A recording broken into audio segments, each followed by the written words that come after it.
ولا حول ولا قوة إلا بالله العلي العظيم. أعوذ بالله من الشيطان الرجيم. بسم الله الرحمن الرحيم. الحمد لله الذي هدانا لهذا وما كنا لنهتدي لولا أن هدانا الله. لقد جاءت رسل ربنا بالحق والصلاة والسلام على رسول الثقلين محبوب رب المغربين والمشرقين جد الحسن والحسين بالقاسم محمد اللهم صل والطيبين الطاهرين المعصومين ولعنة الله على أعدائهم أجمعين من الآن إلى قيام يوم الدين. أما بعد فقد قال الله سبحانه تبارك وتعالى في كتابه المجيد والفرقان الحميد. بسم الله الرحمن الرحيم. قل نهبط منها جميعا فإما يأتينكم مني هدى فمن تبع هدايا فلا خوف عليهم ولا هم يحزنون. یہ سورہ بقرہ کی آیت نمبر 38 ہے. کل تک ہم نے عرض کیا تھا آپ کی خدمت میں. سب سے پہلے ہم آپ کی خدمت میں سلام پیش کرتے ہیں. اللہ آپ سب کو سلامت رکھے. آج الحمدللہ 17 ماہ رمضان المبارک ہو گئی ہے. کل 18 ہوگی اور کل سے اعمال شب قدر اور مجالس بسلسلہ شہادت امیر المومنین علی ابن ابی طالب علیہ السلام شروع ہوں گی. تو مجالس اور اس سے متعلق جو ہے کل گفتگو ہوگی. امام علی علیہ السلام کے زندگی پر روشنی ڈالیں گے, ان کے حالات کے اوپر, اور مختلف موضوعات مولا سے متعلق جو ہے ان پر گفتگو 4 روز رہے گی. تب بھی قرآن کا تھوڑا بہت سلسلہ اس میں جو ہے وہ رہے گا. آج ہمارے لیے ہمارے قریب ترین دوست جناب بھائی شباہت حسین صاحب اور جناب دولت حسین صاحب, یہ دونوں بڑے مخلص محب اہل بیت کے خاص الخاص چاہنے والے. شباہت صاحب ہمارے جو ہیں وہ رونق ہیں میری لینڈ کی عزاداری کی, اور ان میں سب سے بڑی خوبی یہ ہے کہ وہ علماء دوست ہیں. ہماری 30 سال کی دوستی ہے, اور بچے ان کے ماشاءاللہ سب پروفیشنل ہیں, بہت اچھے ہیں, کار خیر میں بڑھ چڑھ کے حصہ لیتے ہیں. ایسے ہی ان کی اہلیہ. ظاہر ہے کہ جب تک اہلیہ کا سپورٹ نہ ہو تو مرد کچھ نہیں کر سکتا. پوری فیملی غرض کے ایک نمونہ ہے, مثال ہے اپنی. اللہ ان سب کو سلامت رکھے. ان کے بھائیوں کی دوستی, بھائیوں کا آپس میں خلوص, ان کے بچوں کی خلوص, بچوں کی سلامتی, یہ قابل رشک ہے. میں اپنا ذاتی مشاہدہ بتلا رہا ہوں. یہی امریکہ میں رہتے ہیں. کتنے لوگ ایسے ہیں جو کہنے کو مسلمان بھی ہیں, شیعہ بھی ہیں, اہل بیت بھی ہیں, مگر رنگ ڈھنگ اللہ خیر کرے. یہ بھی امریکہ میں رہے ہیں, امریکہ کی یونیورسٹیوں میں ان کے بچے پڑھے ہیں, سب کی تعلیم و تربیت ہوئی ہے. مگر آپ جب دیکھیں گے تو آپ کو اندازہ ہو جائے گا. ایک جوان صالح متشرع. بہرحال ہر ایک کو ایسے ہونا چاہیے, اللہ توفیق دے. سب سے بڑا جو دخل ہوتا ہے بچوں کی تربیت میں وہ والدین کا ہوتا ہے, یہ آپ کو ماننا پڑے گا. والدین آزاد ہوتے ہیں, بچے بے راہ روی پہ چلتے ہیں, گمراہ ہوتے ہیں, اس میں بھی ماں باپ کا ہاتھ ہوتا ہے. لیکن جب ماں باپ کو ہدایت کرنی چاہیے اس وقت کرتی نہیں ہے. جب بچہ ہاتھ سے نکل جاتا ہے تب پھر تعویذ گنڈے والوں کے چکر میں پھنستے ہیں. انشاءاللہ آپ کی خدمت رد کریں گے. وہ کل تک یہ تھا کہ حضرت آدم علیہ السلام نے وہ پھل کھا لیا, یا جو بھی درخت میں تھا وہ کھا لیا, شیطان کے چکر میں آ گئے, اور پھر اللہ نے کہا زمین پہ چلے جاؤ. وہ زمین پہ آئے. وہ پوری گفتگو آپ حضرت کل سن چکے ہیں. وہ پھر برس روتے پیٹتے سب کچھ کرتے ہوئے تو ہم نے کل ایک چیز عرض کی تھی کہ اللہ نے اس وقت جو ہے وہ کیا کہا حضرت آدم کو,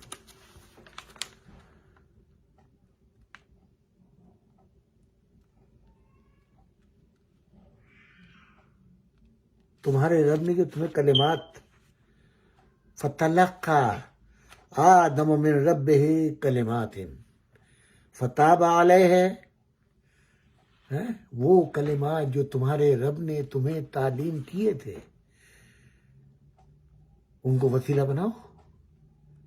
وہ کیا تھے میں کل بتا چکا ہوں، دوبارہ بتانے کی ضرورت نہیں ہے. بہرحال ان کی توبہ قبول ہوئی حضرت حوا نے. اب پروردگار عالم کہہ رہا ہے پھر ہم نے یہ بھی کہا کہ یہاں سے اتر پڑو.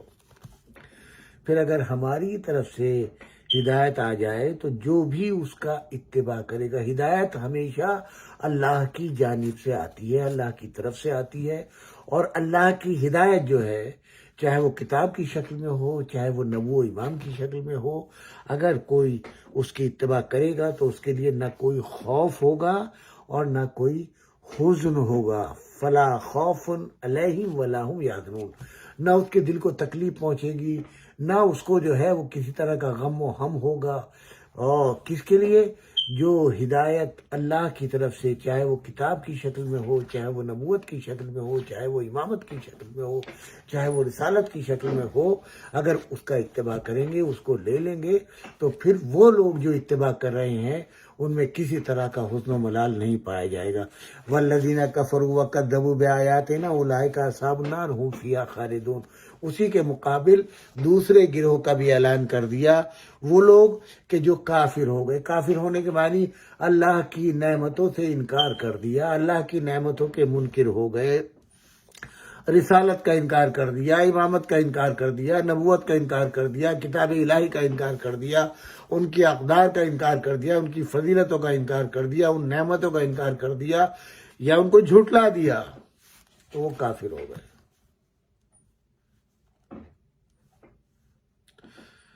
وہ جہنمی ہیں اور ہمیشہ وہیں پڑے رہیں گے، ہمیشہ اگلی چھٹکارا نہیں ملے گا. یہ جو نماز روزہ حج ہے، اگر ان میں چھوٹ جائے کوئی چیز تو کچھ دن کی سزا ہوگی، وہاں تو دائمی ہمیشہ جہنم میں رہیں گے. اب کیا ہوگا؟ منکرین الہی تو ہے ہی ہیں، منکر رسالت، منکر ولایت علی ابن ابی طالب، منکر خلافت علی ابن ابی طالب، منکر حق باغ فدا، ان کا کیا ہوگا؟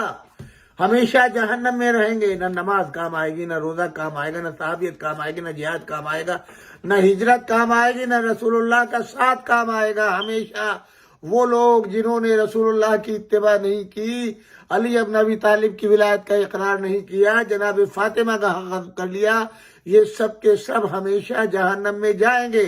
ورنہ ملا مولوی مفتی جو مفسر ہے وہ مجھے بتائے اس آیت کی تفسیر کیا ہے.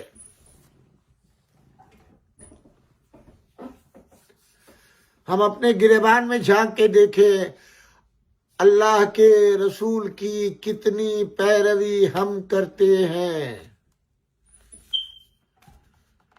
اللہ کی کتاب کی جو رسول اللہ نے ہمیں دی ہے کتنا عمل کرتے ہیں، سیرت و کردار پیغمبر کے اوپر ہم کتنا عمل کرتے ہیں، ہم اپنے اللہ کے کتنے مخلص ہیں، اپنے نبی کے کتنے مخلص ہیں، ان کی اولاد کے کتنے مخلص ہیں، کتنا رسول اللہ کی وصیتوں پر امت نے عمل کیا. تاریخ کے انبار بھرے ہوئے ہیں، ہزاروں ہزار کتابیں بلکہ لاکھوں کی شکل میں کتابیں موجود ہیں ان بزرگان دین کے جرائم کی. میں تو بڑے بڑے جرم بتا رہا ہوں. قرآن کے اندر ہے اگر نبی تمہیں بلائیں حج کے لیے، جہاد کے لیے تو ان کی اتباع کرو، اور اگر تم اتباع نہیں کرو گے تو نارے جہنم ہے. نبی جب تم کو جو ہے آواز دے تو ان کی آواز پر لبیک کہو. نبی کو اکیلا چھوڑ کر کے مت جانا، نبی کے نماز کو چھوڑ کر کے مت جانا، نبی کے جہاد کو چھوڑ کے مت چلے جانا، نبی کی اتباع کرنا. جو نبی کی میری اتباع نہیں کرے گا ہمیشہ جہنم میں رہے گا. اب آپ پوری نبی کے زمانے سے، حضرت ختمی مرتبت کے زمانے سے ایک فہرست کو ترتیب دیتے چلے جائیں اور تاریخ سے ان سب کا کردار نکلتے چلے جائیں، چاہے وہ ازواج ہوں، چاہے وہ اصحاب ہوں، چاہے وہ مرد ہوں، چاہے وہ عورت ہو، ان سب کے کریکٹر کی ایک لسٹ بناتے چلے جائیں، فہرست بناتے چلے جائیں. قرآن کو سامنے رکھیں، رسول اللہ کی وصیت و نصیحتوں کو، سیرت و سنت کو سامنے رکھیں، اور آپ خود بخود ایک لسٹ ترتیب چلے جائیں. آپ کا ایمان بھی تازہ ہو جائے گا، آپ کو یہ بھی پتہ چل جائے گا کس کی اتباع کرے، کس کی اتباع نہ کرے. میں نے تو آسان کر دیا آپ کے لیے. بھائی ہماری کوئی ذاتی لڑائی ہے، ذاتی دشمنی نہیں ہے. ہر آدمی تاجر ہے. دنیا میں ہم اور آپ تاجر ہیں، تجارت کرتے ہیں. ہم نے دین قبول کیا ہے، یہ بھی تجارت ہے کہ اس کے بدلے میں ہمیں کچھ ملے گا. تجارت کاہے کے لیے ہوتی ہے؟ تاکہ منفعت ملے، تھوڑا لگائے زیادہ سے زیادہ ملے. 2 رکعت نماز پڑھی ہے مگر ثواب 1000 کا ملے. 1 حج کیا ہے مگر 1000 حج کے ثواب ملے. 1 فقیر کو کھانا کھلایا 1000 کا ثواب ملے. 1 رکعت میں 70 رکعت کا ثواب ہو. 1 نیکی میں 700 نیکیوں کا ثواب. یہ تو سب ہے ہی نہیں ہے بھائی. لالچ تو دیا گیا ہے نہیں، کتابوں میں موجود ہے، قرآن کی تفسیروں میں موجود ہے کہ اگر آپ نے ایک غلطی کی تو 1 ہی کاؤنٹ ہوگی، 1 اچھائی کی تو 10 گنا ہوگی، 70 گنا ہوگی، 700 گنا ہوگی. اور قرآن نے بھی مثال دی ہے کہ صاحب جیسے گیہوں کے دانہ 1 ڈالا جائے، اس دانے کے اندر جو روئیدگی کی صلاحیت ہے وہ اس کے اندر جو ہے وہ 7 بالیں ہوتی ہیں، ہر بال میں 100 دانے ہوتے ہیں، اور 100 دانوں کو جب کاؤنٹ کریں گے تو 700 دانے. ایک ویسے انسان کی نیکی ہے کہ جب وہ ایک نیکی کرتا ہے تو 700 گنا اس کو شمار کیا جاتا ہے. ہو گئی تجارت یہ نہیں؟ تو اب ہم دنیا میں جو کچھ کر رہے ہیں ہمیں اس کا ریٹرن چاہیے. کب؟ جب اللہ کے رسول نے کہا کہ اس کے بعد بھی تمہاری زندگی ہے، یعنی مرنے کے بعد. یہ تو کافی تھا کہ بھئی دنیا ہی کے اندر ہم زندہ رہے، مر گئے، مٹی میں مل گئے، اپنے ختم ہو گئے، بات ختم ہو گئی، کہانی ختم ہو گئی. مگر قرآن کہتا ہے سورہ مومنون نہیں، تم کو مارا جائے گا، مارنے کے بعد دوبارہ زندہ کیا جائے گا، اور پھر تمہارا حساب لیا جائے گا. تو بھائی اب حساب کا ہے گا؟ خدا کے لیے یہ تو بتایا جائے. ٹھیک ہے پیدا کیے تھے مر گئے، بات ختم ہو گئی. نہیں، جو کچھ دنیا میں کیا ہے اس کا حساب و کتاب ہوگا. شہزاد کے لیے اس کے تیار ہے. تو اب آپ جب امتحان آپ کو معلوم ہو جائے کہ سر پر امتحان ہے اور امتحان وہ ہوگا، تو آپ اچھے سے اچھے معلم کی تلاش میں جائیں گے. اگر کوئی ٹیوٹر آپ کو رکھنا ہے تو اچھے سے اچھا ٹیوٹر آپ رکھیں گے جو آپ کو مکمل امتحان کی تیاری کرا دے. ہے یا نہیں ہے؟ 100% نہ صحیح، 90%، 91%، 95%، ہم 85% آپ تلاش میں جائیں گے نا. اور معلومات کریں گے دوستوں سے کہ بھائی بتاؤ کون اچھا ٹیوشن دیتا ہے، کون اچھا ہے جو صحیح جس کے تعلیم کی وجہ سے جو ہے پاس ہو جاتے ہیں. اب آپ تلاش کیجئے، ہم بھی تلاش کریں، آپ بھی تلاش کریں. آپ کو بھی مل گئے ہوں گے، مجھے بھی مل گئے. مجھے تو اطمینان چاہیے. جہاں سب کا اختیار ختم ہو جائے گا، جب ملک الموت قبضے روح کے لیے آئے گا، کسی کا اختیار نہیں ہے. اور وہ جو موت کی کیفیت ہوگی جس سے ہر ایک کو گزرنا ہے، ہر ایک کو سابقہ پڑے گا، ہر ایک کا مقابلہ ہوگا، اس سختی سے کون نجات دلا سکتا ہے، اسے کون آسان کر سکتا ہے. تو ہمیں تو رسول اللہ نے جو جن ہستیوں کو بتایا ہے ان میں محمد صلی اللہ علیہ وآلہ وسلم نے جو فرمایا ہے وہ علی ابن ابی طالب ہیں، فاطمۃ الزہرا سلام اللہ علیہا ہیں، اور حسنین کریمین ہیں. ہمیں تو اور کوئی ملا نہیں. جب قبر میں جائیں گے تو قبر کی تاریکی میں بھی یہی ان کا نور جو ہے منور ہوگا. جب پیاسے اٹھائے جائیں گے تو جام کوثر یہی لیے ہوں گے، میزان پہ سے یہی گزاریں گے. تو ہمیں تو پتہ چل گیا، ہمیں یقین ہو گیا. اور انہوں کی ایسی مثالیں دنیا کے اندر آئی ہیں، ملی ہیں. کوئی مر کے واپس آیا ہے؟ آپ بتا دیں مجھے. اگر کوئی مر کے واپس آیا ہو، لوگ اسی لیے تو چونکہ کوئی مر کے واپس نہیں آیا ہے تو بہت سو کا خیال یہ ہے کہ اما یہ سب کہانی ہیں، قصے ہیں، کون جانتا کوئی پلٹ کے نہیں آیا، نہ کوئی دوبارہ زندہ کیا جائے گا. مگر یہ ایمانی بنیادی شرط ہے کہ تم کو قیامت کے دن زندہ کیا جائے گا. اگر اس پر ایمان نہیں ہے تو اسلام سے خارج ہیں، مسلمان ہو ہی نہیں سکتے. اور جب وہاں کے اختیارات کا پتہ چل گیا اور تاریخ اسلام میں اس طرح کی مثالیں ان مقدس ہستیوں کے ذریعے ظاہر ہو گئی. چلیے آپ بتا دیں آپ میں کتنی قوت و طاقت ہے، اس کے حساب سے بتا دیں. کسی پہاڑ میں جو ہے وہ پیچھے ہٹا کے دکھا دیں، ہمیں ایک دیوار کو پیچھے ہٹا کے دکھا دیں آپ جتنے ایمان کے درجے کے اوپر ہوں.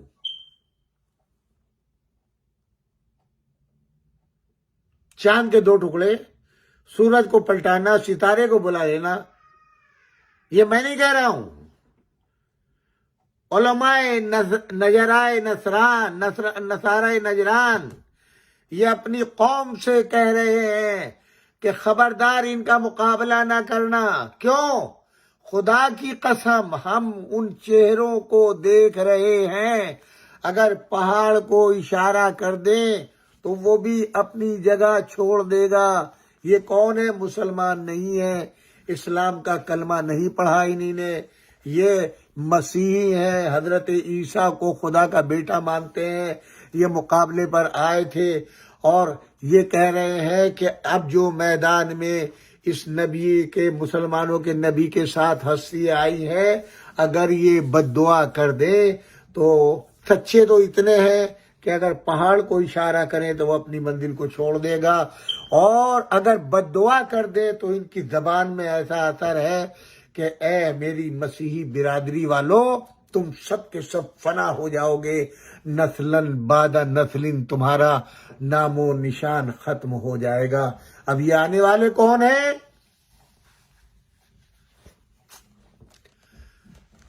چلیے وہ بھی میں آپ کی مشکل کو آسان کیے دیتا ہوں. مولا امیر المومنین علی ابن ابی طالب ہر وقت رسول اللہ کے ساتھ ہیں جی، لہذا دونوں ہستیوں کو الگ کر دو. جناب رسول خدا صلی اللہ علیہ وآلہ وسلم مولا کائنات امیر المومنین کیوں روزانہ جب یہ مباحثہ کرتے ہیں، جب یہ مباحلہ روزانہ کر رہے تھے، جب روزانہ مکالمہ ہو رہا تھا تو جناب رسول خدا کی بھی زیارت کر رہے تھے اور حضرت علی کی بھی کر رہے تھے، اور ساتھ میں قرآن سے دلیلیں بھی دے رہے تھے. اب ان کو، ہمارے نبی کو نہ خود وہ کافی، نہ علی کافی، نہ قرآن کافی. میں جو بات کہہ رہا ہوں اس پر غور کیجئے گا. میرے نبی کو اس وقت نہ علی کی مدد کافی ہو رہی ہے، نہ قرآن کی مدد کافی ہو رہی ہے. اور جب انہوں نے کہا کہ ہم نہیں مانتے تو اللہ نے کیا کہا؟ فَقُلْ تَعَالُوا نَدْعُ أَبْنَاءَنَا وَأَبْنَاءَكُمْ وَنِسَاءَنَا وَنِسَاءَكُمْ وَأَنفُسَنَا وَأَنفُسَكُمْ ثُمَّ نَبْتَهِلْ فَنَجْعَلْ لَعْنَتَ اللَّهِ عَلَى الْكَاذِبِينَ. یہی ہے نا؟ اب آپ مجھے بتائیں، یہاں تو مقابلہ کر رہے ہیں، اور جب یہ کہا کہ تم اپنی عورتوں کو لاؤ، ہم اپنی عورتوں کو، تم اپنے بچوں کو لاؤ، ہم اپنے بچوں کو، تم اپنے نفسوں کو لاؤ، ہم اپنے نفسوں کو، اور وہ لوگ چلے گئے. اور اگلے دن جب مباحلے پر آئے، میدان میں آئے ہیں، بھاگے نہیں ہیں، میدان میں آئے ہیں. تو آج تھوڑا سا تبدیلی ہے. رسول اللہ خود جو روزانہ مقابلے پر آتے تھے، روزانہ آج وہی رسول ہے. مولا امیر المومنین علی ابن ابی طالب وہی ہے، مگر 3 ہستیوں کا اضافہ ہو گیا. ایک بیٹی کا، 2 نواسوں کا. جی، ایک بیٹی، 2 نواسے. بیٹی کو دیکھا نہیں انہی نے، نواسوں کو دیکھا نہیں انہی نے. جی، تو اب جو یہ کہہ رہے ہیں کہ اگر ان کا مقابلہ کرو گے تو تم نیست و نابود ہو جاؤ گے، تمہارا نام و نشان ختم ہو جائے گا، تمہاری نسلیں ختم ہو جائیں گی. تو ان کا یہ جملہ نہ رسول اللہ سے مطابقت رکھتا ہے، نہ امام علی سے. یہ ہے جناب فاطمہ زہرا کی زبان کا اثر اور حسنین علیہ السلام کا، کہ اگر یہ پہاڑ کو اشارہ کر دیں وہ جگہ چھوڑ دے گا، اگر یہ بچے اشارہ کر دیں تو جگہ چھوڑ دیں گے، اگر یہ ماں اور بیٹے بد دعا کر دیں تو تمہاری نسلیں ختم ہو جائیں گی. اندھے مسلمانوں، بہرے مسلمانوں، گونگے مسلمانوں، آنکھ کھولو. یہ مسیح علماء کیا کہہ رہے ہیں سنو، غور سے سنو. بدبختو، تم نے جس کے حق کو غصب کیا، اگر اس نے آج تک بد دعا نہیں کی تو یہ احسان مانو تمہارے اوپر.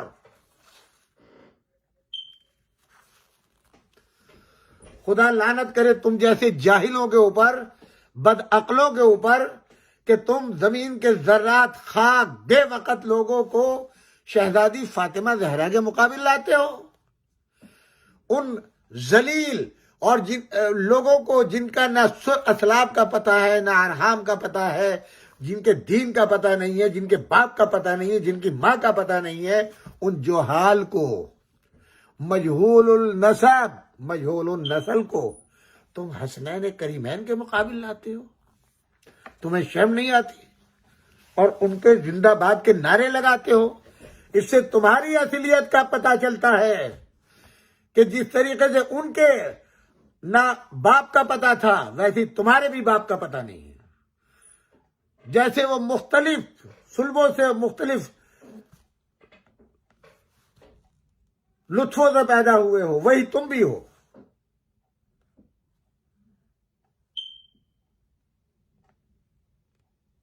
تمہیں شرم نہیں آتی؟ یہ اللہ کی ہدایت ہے۔ جو ان کا انکار کرے گا ہمیشہ ہمیشہ جہنم میں رہے گا، اس کا ٹھکانہ ہمیشہ کے لیے جہنم ہے۔ اور اب قرآن کہتا ہے یا بنی اسرائیل اذکروا نعمتی التی انعمت علیکم واوفوا بعہدی اوف بعہدکم وایای فارہبون۔ اے بنی اسرائیل، ہماری نعمتوں کو یاد کرو جو ہم نے تم پر نازل کی ہیں، اور ہمارے عہد کو پورا کرو، ہم تمہارے عہد کو پورا کریں گے، اور ہم سے ڈرتے رہو۔ سب سے زیادہ انبیاء جو آئے ہیں وہ بنی اسرائیل میں آئے ہیں، یعنی حضرت اسحاق، انہی کا نام اسرائیل ہے، ان کی اولاد کا جو سلسلہ ہے وہ حضرت عیسیٰ پر اینڈ ہوتا ہے۔ حضرت ابراہیم علیہ السلام کی اولاد میں ایک بیوی یعنی جناب سارہ سلام اللہ علیہ کے بطن سے حضرت اسحاق پیدا ہوئے، اور جناب ہاجرہ کے بطن سے حضرت اسماعیل پیدا ہوئے۔ حضرت سارہ کے بطن سے جو فرزند پیدا ہوئے وہ حضرت اسحاق ہیں۔ حضرت اسحاق کے بیٹے یعقوب ہیں۔ ان کی قبریں جو ہے وہ فلسطین کے اندر ہیں، شہر خلیل کے اندر۔ میں جا چکا ہوں الحمدللہ، مجھے ان کی قبر کی زیارت کا شرف ملا ہے، اور وہیں پہ حضرت یعقوب کی قبر بھی ہے، وہیں پہ حضرت سارہ کی قبر بھی ہے۔ حضرت ابراہیم علیہ السلام، جناب سارہ، حضرت اسحاق، حضرت یعقوب، ان سب کی قبریں میں، اور وہیں آپ کو جو ہے وہ یہودی اور مسلمانوں کا ٹکراؤ ملے گا۔ انہیں اسی ایک مسجد کے اندر جو مسجد خلیل ہے، ایک راستہ یہودیوں کے آنے کا، ایک مسلمانوں کا آنے کا، حتیٰ کہ قبریں تک بٹ گئی ہیں۔ حضرت ابراہیم کی آدھی قبر جو ہے وہ یہودیوں کو دے دی ہے، آدھی مسلمانوں کو، بیچ میں ڈیوائڈر۔ عجب منظر ہے، جائیے جا کے دیکھیے گا، اللہ خیر کرے۔ تو حضرت اسحاق کی جو نسل ہے اس میں حضرت سلیمان، داؤد، یہ سب کے سب، حضرت ایوب، حضرت لوط، یہ سب کے سب جو ہیں سب ایک ہی سلسلے میں آتے ہیں۔ حضرت سلیمان پیغمبر ہیں، حضرت الیاس ہیں، حضرت ذوالکفل ہیں، جو 35-36 انبیاء کی فہرست قرآن میں ہے، وہ سب بنی اسرائیل کے بھی ہے۔ ہمارے جناب اسماعیل علیہ السلام کی نسل میں آخری پیغمبر حضرت محمد مصطفیٰ صلی اللہ علیہ وآلہ وسلم 35 یا 36 نسلوں کے بعد ہے۔ تو وہ جو بنی اسرائیل ہیں ان سے پروردگار کہہ رہا ہے کہ ہم نے جو تم سے عہد لیا ہے اس عہد کو پورا کرو، اور جو ہماری نعمتیں ہیں، جو ہم نے تم کو نعمتوں کی شکل میں دیا ہے۔ اچھا، اب آپ جب قرآن پڑھیں گے تو آپ دیکھیں گے ان بنی اسرائیل کے لیے منہ و سلوہ آتا تھا۔ یہ اپنے نبی سے کہتے تھے کہ ہمارے لیے جو ہے وہ جنت سے کھانا منگایا جائے، لہذا وہاں سے تلے ہوئے پرندے اور جناب مرغ اور مختلف انواع اقسام کے کھانے آیا کرتے تھے، اور وہ کھاتے تھے۔ آپ بتائیے، پکا پکایا کھانا ملے، بیوی کو بھی آرام ملے، تو اس سے بڑی کیا چیز ہوگی؟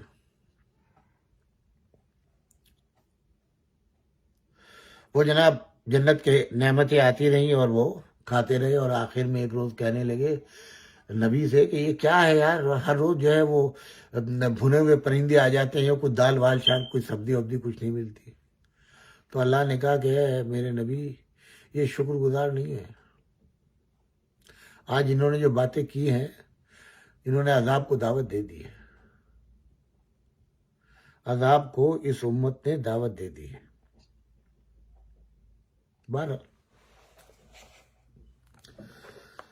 پھر قرآن کہتا ہے وَآمِنُوا بِمَا أَنزَلْتُ مُصَدِّقًا لِمَا مَعَكُمْ وَلَا تَكُونُوا أَوَّلَ كَافِرٍ بِهِ وَلَا تَشْتَرُوا بِآيَاتِي ثَمَنًا قَلِيلًا وَإِيَّايَ فَاتَّقُونِ۔ ہم نے جو کتاب تم پر نازل کی ہے توریت کی تصدیق کے لیے بھیجا ہے، اس پر ایمان لے آؤ اور سب سے پہلے کافر نہ بن جاؤ کہ ہماری آیتوں کو معمولی قیمت پر نہ بیچو، ہم سے ڈرتے رہو۔ اس کے بعد خدا کیا کہتے وَلَا تَلْبِسُوا الْحَقَّ بِالْبَاطِلِ وَتَكْتُمُوا الْحَقَّ وَأَنْتُمْ تَعْلَمُونَ، اور حق کو باطل سے مخلوط نہ کرو اور جان بوجھ کر حق کی پردہ پوشی نہ کرو۔ بات سمجھ میں آ گئی آپ کی؟ جو کام یہ تقاضا کس سے ہو رہا ہے؟ بنی اسرائیل سے۔ ان دو آیتوں کو آپ پیش نظر رکھیں۔ کیا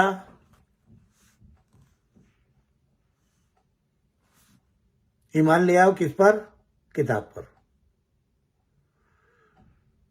ٹھیک، کافر نہ بن جاؤ اور ہماری آیتوں کو معمولی قیمت پر نہ بیچو، ہماری آیتوں کو، ہماری نشانیوں کو معمولی قیمتوں پر نہ بیچو۔ جو آج ہمارے مبلغین، ہمارے چہیتے علماء جو منبر سے دین و ایمان کی منڈی لگائے ہوئے ہیں، جو ایمان فروشی کا بازار گرم ہے، خریدار موجود ہیں، قیمتیں لگ رہی ہیں ایمان کی، ضمیر کی، حیا کی، قرآن کی آیتیں فٹ کرنے کی، حدیثیں گڑھنے کا کاروبار جو زور و شور سے جاری و ساری ہے، ہر طرف پیسے کی بھرمار ہے، ایک لالچ ہے، آنکھوں پر پٹی بندھی ہوئی ہے، عقل و شعور کے اوپر جو ہے پہرے بیٹھے ہوئے ہیں، کچھ نہیں دکھائی دے رہا کیا کر رہے ہیں۔ علی ابن ابی طالب کی فضیلتوں کو پیچھے ڈال دیا، شہزادی فاطمہ زہرا کے فضائل، اب تو جو ہے بس صرف انہی حضرات کے بزرگ علماء کے فضائل و مناقب جہاں سے دو پیسے زیادہ ملنے کی امید ہو گئی، انہی کی تعریف میں جو ہے مگن ہو گئے، قرآن کی آیتوں کو فٹ کرنا شروع کر دیا۔ جو کام معاویہ ملعون کر رہا تھا، محدثوں کے ذریعے، مفسروں کے ذریعے سے یہ آیت اس کی شان میں آئی ہے، یہ آیت اس کی شان میں آئی ہے، یہ حدیث اس کی شان میں، یہ حدیث اس کی شان میں، آج ہمارے مبلغ ممبروں سے گمراہ کر رہے ہیں ہماری اس امت کو، ہمارے سادہ لوگوں کو یہ گمراہ کر رہے ہیں، کہیں قیادت کے نام پر، کہیں رہبریت کے نام پر، کہیں مرجعیت کے نام پر، کیا کیا قصے اور کہانیاں تیار کر کر کے لا رہے ہیں۔ اللہ اکبر الامین۔ میرے عزیزو دوست رکھنا، اگر کوئی فضیلت ہے تو وہ اہل بیت کے لیے ہے، ان سے بڑھ کر کے کوئی فضیلت نہیں ہے۔ ہمارے تمام علماء، مراجع، رہبر، یہ سب کے سب ہماری سر کا تاج ہیں، اور یہ تاج بھی اہل محبت کی محبت میں ملا ہے۔ کیا یہ شرف کم ہے کہ یہ ہمارے علماء نائبان امام کہلائیں؟ امام نہیں ہو سکتے، امام تو 12 ہے، 13ویں کی گنجائش نہیں ہے بھائی، 13واں امام نہیں ہو سکتا، امام صرف 12 ہے، منصوص من اللہ ہے، صاحبان عصمت ہیں، اللہ نے منتخب کیا ہے۔ آپ پوری دنیا مل کر کے جمع ہو کر کے 13واں امام بنا لیں، ممکن نہیں۔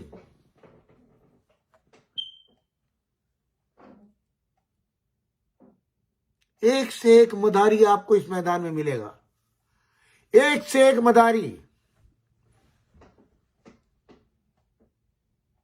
اجھلے محض، کوئی علمی صلاحیت نہیں، چاپ لوس، صرف تھوڑے سے شہریے اور اس کے لیے دین بیچنے کو تیار، مذہب بیچنے کو تیار، عقیدہ بیچنے کو تیار۔ کیا کریں گے آپ ان کا؟ مگر یاد رکھیں، جو جو اہل بیت کے مقابل آیا فنا ہو گیا۔ نشان قبر تک مٹ گیا۔ یہ جو چاپلوس ہے یہ ہمارے مراجع کے دوست نہیں ہے، چاہنے والے نہیں ہیں۔ جو رہبر معظم کا نعرہ لگاتے ہیں یہ ان کے چاہنے والے نہیں، یہ منافق ہیں۔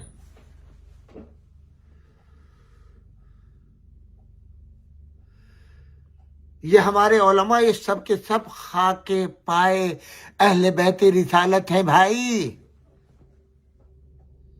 ان کا سب سے بڑا شرف یہ ہے جس دین کو اہل بیت نے بچایا ہے اس کے علمبردار اس زمانے میں یہ ہے۔ اس دین کو ہم تک پہنچانے والے یہ علماء ہیں۔ ان کی سب سے بڑی فضیلت یہ ہے، انہی علماء کے لیے کہا ہے بنی اسرائیل کے انبیاء سے افضل ہیں یا ان کے برابر ہیں۔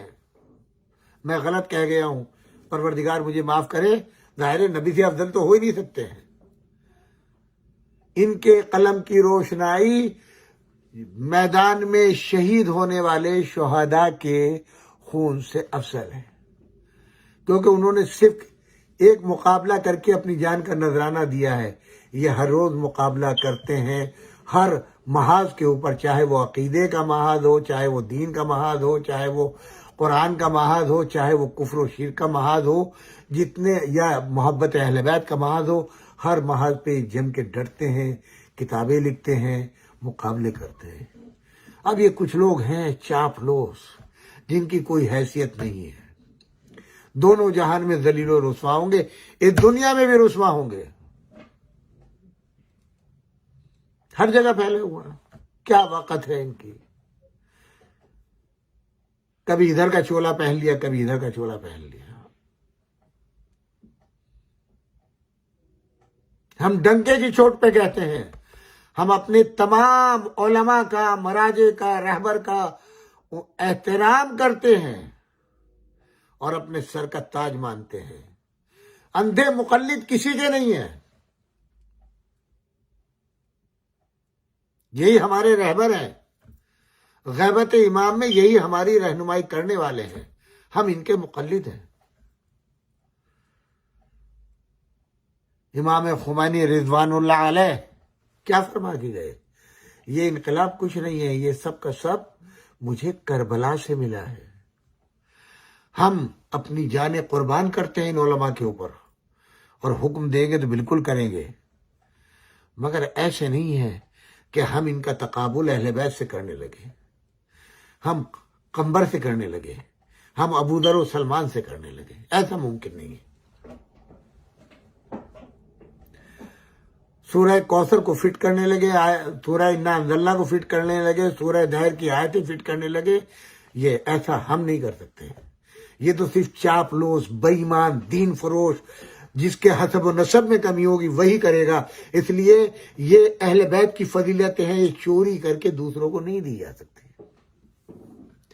ارے اتنا اس سے بڑا شرف کیا ہے کہ یہ اہل بیت کے نقیب ہیں، اہل بیت کے وکیل ہیں، اہل بیت کے دین کے محافظ ہیں۔ ان کی مدح میں جو ہے دیکھیں، امام زمانہ علیہ الصلوۃ والسلام شیخ مفید علیہ الرحمہ کی قبر کے اوپر مرثیہ لکھے، اس سے بڑا شرف ہوگا؟ اگر جناب فاطمہ ان میں سے کسی کو کہیں کہ یہ میرا بیٹا ہے، اس سے بڑا شرف ہوگا؟ یہ ان علماء کی فضیلت ہیں، ہم ان کے پیروں کی خاک نہیں ہیں، ہم اقرار کرتے ہیں مگر دھوکے باز نہیں ہیں۔ یہ جتنے انقلاب کا نعرہ لگانے والے ہیں چاپلوس ہیں، یہ مکار ہیں۔ اگر ان کے کاروبار کو، ان کی زندگیوں کو دیکھیے گا، جو میرا 33 سال کا تجربہ ہے، اول نمبر کا بے ایمان ملے گا یہ شخص، ایک ان میں سے جو رہبر معظم، مرجعیت، علماء، یہ وہ، اگر ان کا کردار دیکھیں تنہائی کے اندر، ان کا کاروبار دیکھیں گے تو یہ اول نمبر کے چیٹر ملیں گے، بے ایمان ملیں گے۔ امام باڑوں میں آ کر کے بہت بڑے انقلابی اور نمازی آپ کو بنتے ہوئے نظر آئیں گے، اور جب ان کی پرسنل لائف میں جائیں گے تو اسلام کا شائبہ بھی نہیں پائیں گے، انقلاب کا الف بھی ان کے زندگی میں نہیں ملے گا۔ صرف لوگوں کو دھوکہ دینے کے لیے یہ بالکل سورہ منافقون کے حقدار ہیں۔ یہ آپ کو، میرا فریضہ ہے آپ کو آگاہ کرنا کہ آپ دھوکے میں نہ آئیں. آگے آگے آپ کی مرضی ہے. میری صحت پہ کوئی فرق پڑنے والا نہیں ہے. میں تو اہل بیت کا چاہنے والا سپاہی ہوں، علماء کے قدموں کی خاک ہوں. میرے لیے سب کے سب مساوی ہیں، سب برابر ہیں. میں مقلد ہوں، یاد رکھیے گا. تقلید کرتا ہوں اپنے علماء کی، اپنے مراجع کی، اور ان کی تحریریں، ان کے حکم کے اوپر جان فدا ہے. مگر ایسا نہیں ہو سکتا ہے کہ آپ جس کو چاہے ضد انقلاب کہہ دیں، جس کو چاہے رہبر کا مخالف کہہ دیں. آپ سمجھے کہ نہیں؟ تو پھر تو ہم آپ کا اتنا پیچھا پکڑیں گے جب تک کہ آپ کو بے دین اور کافر ثابت نہ کر دیں اور اسلام سے خارج نہ کر کے دکھا دیں، تو ہم بھی نہیں. مکمل کتاب لکھیں آپ لوگوں پر جو یہ انقلاب کے نعرے لگاتے ہوئے ہیں، جو اہل بیت کو ٹکراتے ہیں ان علماء سے، جو اہل بیت کے فضائل کو ختم کرتے ہیں. ان منافقین میں اور وہ جو کل کے منافقین تھے کوئی ذرہ برابر فرق نہیں ہے. انہوں نے بھی کل ایمان بیچا تھا، یہ بھی ایمان بیچ رہے ہیں. انہوں نے بھی، وہ بھی دین فروش تھے، یہ بھی دین فروش ہیں. وہ بھی حیا شرم سب بیچ ڈالی تھی، یہ بھی بے غیرت ہو گئے.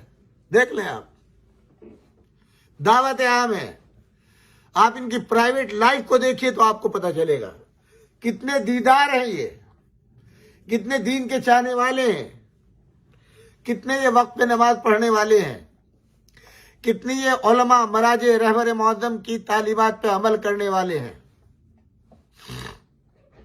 جھوٹ ان کی زندگی میں ملے گا، کذب ان کی زندگی میں ملے گا. بغیر دھوکے کے یہ رہ نہیں سکتے، چاہے تحریر کا دھوکہ ہو یا رقم کا دھوکہ ہو یا جو کچھ ہو. یہ آپ کو دعوت عام ہے ہر ایک کے بارے میں کہ آپ دیکھیے اور اپنا راستہ اپنائیے. علماء کی تعظیم کا حکم رسول اللہ نے، مولا کائنات علی ابن ابی طالب نے اور ہمارے ہر امام نے دیا ہے.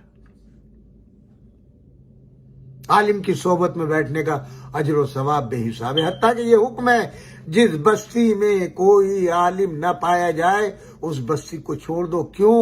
نہ معلوم اس بستی کے رہنے والوں پر کب عذاب الہی آ جائے، ان کی جہالت کی وجہ سے، ان کی بدعمالیوں کی وجہ سے. عالم نصیحت کرتا ہے، عالم ہدایت کرتا ہے، عالم صراط مستقیم پہ لاتا ہے. لہذا اس جگہ جانے کی کوشش کرو، رہنے کی کوشش کرو جہاں پر عالم کا وجود ہو، جہاں پر عالم رہتا ہو. ہاں بے شک عالم کو پرکھیں، اس کا ظاہر و باطن دیکھیں. یہ دین فروش تو نہیں ہے، یہ قوم کا بیچنے والا تو نہیں ہے کہ قومی کو بیچ ڈالے.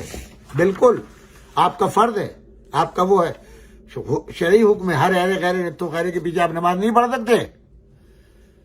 شرائط جماعت میں یہ ہے کہ آپ سب سے پہلے یہ معلوم کریں کہ اس کا ایمان و عقیدہ کیا ہے، حلال زادہ ہے یا نہیں، ولائے آل محمد کا ماننے والا ہے نہیں. اگر ولائے آل محمد نہیں ہے تو پھر نماز بھی اس کے پیچھے جائز نہیں ہے. انہی چند کلمات کے ساتھ دامن وقت میں گنجائش نہیں، ہمارا ٹائم ختم ہو رہا ہے. آپ حضرات سے گزارش ہے ایک مرتبہ پھر اس ہمارے پیج کو سبسکرائب کریں، اپنی مفید مشوروں سے نوازیں. کوئی لفظ میرے زبان سے غلط نکلا ہو اس کے لیے مجھے عفو و درگزر فرمائیں. اگر کوئی لفظ آپ سب میں کسی کے بارے خاطر ہوا ہو اس کے لیے بھی میں معذرت چاہوں گا. ماہ رمضان ہے، آپ مجھے معاف کریں گے، اللہ آپ کو معاف کرے گا. بہرحال اللہ آپ کو سلامت رکھے، آپ سب کے رزق میں خیر و برکت دے، آپ کو صراط مستقیم پر چلائے. اور اس پرآشوب دور میں گمراہ کرنے والے لوگوں سے شیطان نہیں، شیاطین ہیں. اور ان کو اللہ نے یہ صلاحیت دی ہے، یہ لباس بھیس بدل بدل کے آتے ہیں. کل عرض کروں گا انشاءاللہ. تو اللہ ان سب کے جال سے، ان کے مکر سے، ان کے فریب کے، ان کی شر سے آپ کو محفوظ فرمائے. میرے عزیزو، اللہ آپ کے رزق میں خیر و برکت دے، آپ کے بچوں کو دولت، علم و ایمان سے مالا مال فرمائے، آپ کے مرحومین کی مغفرت فرمائے، آپ کو کوئی غم نہ دے سوائے غم مظلوم کربلا کے. اور جو میرے سامعین ہیں اس وقت جو سماعت فرما رہے ہیں، پروردگار عالم ان سب کو صحت و سلامتی طول حیات عطا فرمائے. جو مومن و مومنات بیمار ہیں ان سب کو شفا عاجل و کامل عطا ہو. ہمارے بہت ہی قریبی عزیز دوست جناب اظہر زیدی صاحب جو امریکہ سے کینیڈا اپنے بیٹے کے پاس گئے ہیں، وہاں ان کو کرونا ہو گیا ہے اور ان کے بچوں میں بھی کرونا ہو گیا ہے. پروردگار عالم بحق حضرت زہرا سلام اللہ علیہا بیہا و بالہا و بنیہا ان کو اور ان کے خانوادے کو شفا عاجل و کامل عطا فرما.